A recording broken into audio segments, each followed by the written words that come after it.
नमस्कार मित्रांनो. तर आज आपण बनवणार आहोत कोकणातली सर्वात फेमस डिश शिरवाळे म्हणजेच रसातल्या शेवया. सर्वप्रथम आपल्याला पाणी गरम करायला ठेवायचे आहे आणि त्यामध्ये आपण टाकणार आहोत तांदळाच्या पिठाचे अंडाकृती केलेले गोळे. गरम पाण्यात टाकून यांना उकळत ठेवायचे आहे. तांदळाच्या पिठाचे गोळे जोपर्यंत उकडत नाही तोपर्यंत त्यांना वाफवायचे आहे. गोळे शिजतायत तोपर्यंत आपण बनवूया ह्याचा रस. यासाठी आपल्याला घ्यायचे आहे ओले खोबरे, त्याचा चांगला रस काढायचा आहे आणि त्यात नंतर टाकायचे आहे गूळ आणि वेलची पावडर. गोळे छान वाफवून झालेले आहेत. आता आपल्याला लागणार आहे शेवयाचे भांडे.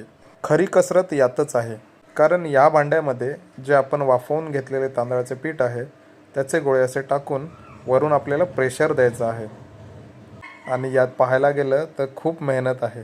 गोळे छान वाफवले गेले असतील तर त्याचे शेवया एकदम अलगद निघतात, नाहीतर तुम्हाला कसरत करावी लागते.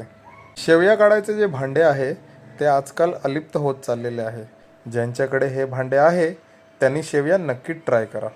मला तर बाबा यात जास्त मेहनत घ्यावी लागली नाही, कारण का आमचे गोळे छान वाफवलेले होते. अशा प्रकारे आपली रेडी झाली शेवयांची डिश. कोकणातील पारंपरिक रेसिपीज जाणून घेण्यासाठी आमच्या चॅनलला नक्कीच फॉलो करा. Thanks for watching and do subscribe for more.